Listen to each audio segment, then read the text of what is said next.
అంటే అమ్మాయిల ఫోటోలు మీరు నేను క్లిక్ చేస్తాను. మీకు హాబీ ఉందా?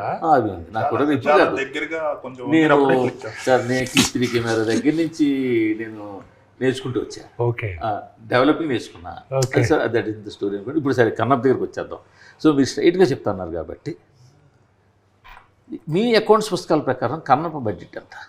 ట్రిపుల్ ఫిగర్స్లో ఉందండి. ట్రిపుల్ ఫిగర్స్లోనే ఉంది. ట్రిపుల్ ఫిగర్స్ 4 ఫిగర్స్ కాదు సార్. 100 కోట్లు ట్రిపుల్ ఫిగర్సే. అంటే అదే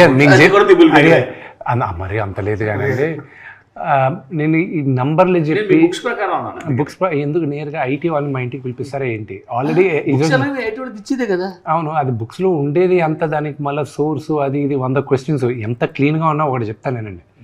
ఈరోజు నేరుగా తలుపులు ఓపెన్ చేసుకొని వీఆర్ ఫ్రమ్ ఐటీ అన్నారు అనుకోండి, నా ఆఫీస్ బాయ్ కూడా భయపడతాడు. వాడు ట్యాక్స్ కూడా కట్టాడు పాపం. వాడికి ముందు ఉండేది మన అందరికీ ఐటీ అన్న ముందు భయం, ఎందుకు వచ్చిన గొడవ అని. సో అనుకునేది మాత్రం ట్రిపుల్ ఫిగర్స్లోనే వెళ్ళాం. బట్ మోర్ ప్రాబబ్లీ ఇయర్లో one of the biggest budget movies అవుతుంది. అంతవరకు నేను చెప్తాను.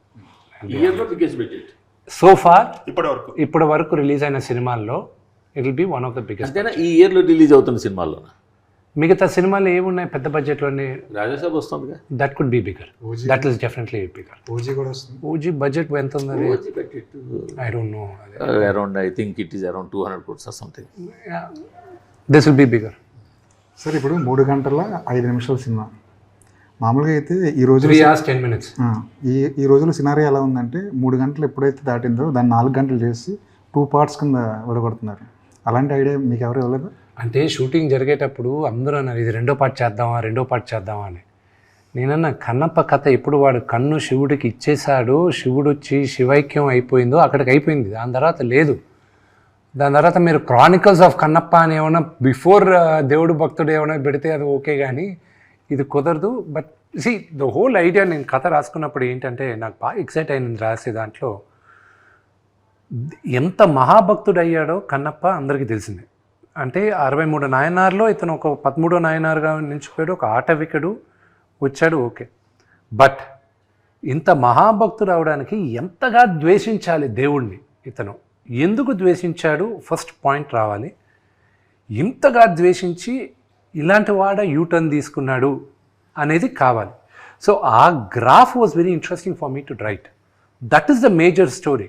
ఒక క్యారెక్టర్ని మీరు ఫాలో అయ్యేది ఓన్లీ బికాస్ ఆఫ్ దట్. ఇప్పుడు మీరు సడన్గా మీకు కృష్ణరాజు గారిది కన్నప్ప అని చెప్పినా కూడా, భక్త కన్నప్ప, మీకు గుర్తుకొచ్చేది ఆ లాస్ట్ ఫ్యూ సీక్వెన్సెసే, because that is the story, that is the thing.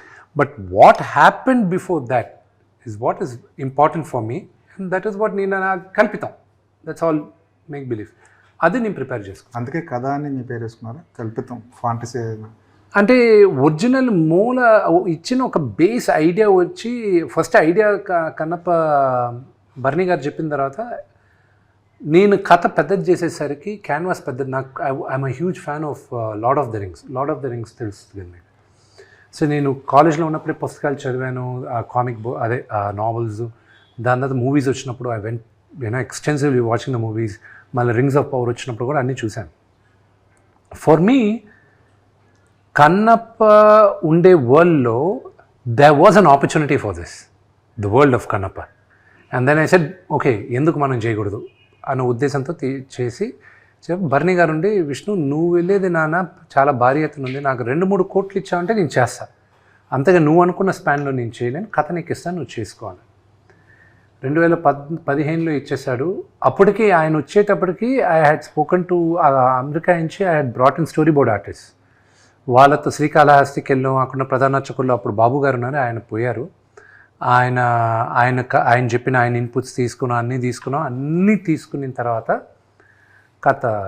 So ప్యారలల్గా I was working on the story boarding చేస్తున్నాను. దాని తర్వాత I was working on costumes ఎలా ఉండాలి, క్యారెక్టర్స్ ఎలా ఉండాలి, లొకేషన్ స్కౌటింగ్ కూడా వెళ్ళాను లాట్ ఆఫ్ కంట్రీస్. 2019లో ఫైనల్గా దే సెడ్ న్యూజిలాండ్ వెళ్ళి చూడు అన్నారు. న్యూజిలాండ్ వెళ్ళి చూసిన తర్వాత I was like this is where my Kannappa is coming, ఇక్కడ తప్ప ఇంకెక్కడా లేడు కన్నప్ప అని. Then we lock. సో మీరు సినిమా 27వ తేదీ చూసేటప్పుడు కూడా ఎక్స్ట్రాడినరీ విజువల్స్ ఉంటాయి. కానీ